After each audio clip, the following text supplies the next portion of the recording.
Okay, good morning, folks. Welcome back to the Humble Dragon Dojo. I wanted to kind of break up the monotony instead of just doing, my kata challenge, the bunkai, or I'm sorry, the Bassai challenge.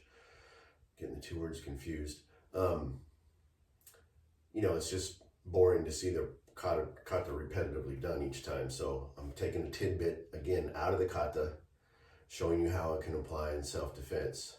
So, and that's the Japanese word for that is bunkai, which means to dissect or analyze. So you take one of the movements of the kata and you kind of dissect it, analyze it. And again, karate was made for close range fighting.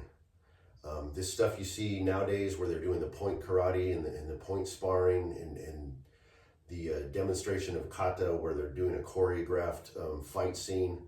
That all happened later on in history, and I'll get into the history of karate too. But anyway, that's for another time. But there's a sequence in Bassai where after we've thrown the Yamazuki punches, we'll turn and I throw a big dipping, looks like a block here and then here. And the only reason you do it on either side is to practice being able to do it with both sides. I got Bob's arm pinned back so that you can kind of see this, but most likely I'd probably have this arm in my hand too. This is again from a clinch.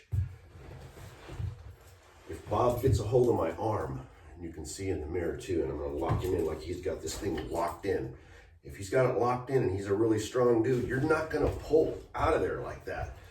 And this is a good one for the ladies too, because hey baby, you want it, right? Anyway. So, again, if you pull backwards and try to pull out of that, you can't, okay? But I'm just gonna simply do what the kata shows me, and I'm gonna do that dipping block, okay? I'm gonna move this hand so you can see, but I'm gonna come here, roll it around, and come up. And this is one you should practice with a partner because it really works. I've done it with my sensei. My sensei's a strong dude, man. He pumps, he's into weightlifting and all that stuff.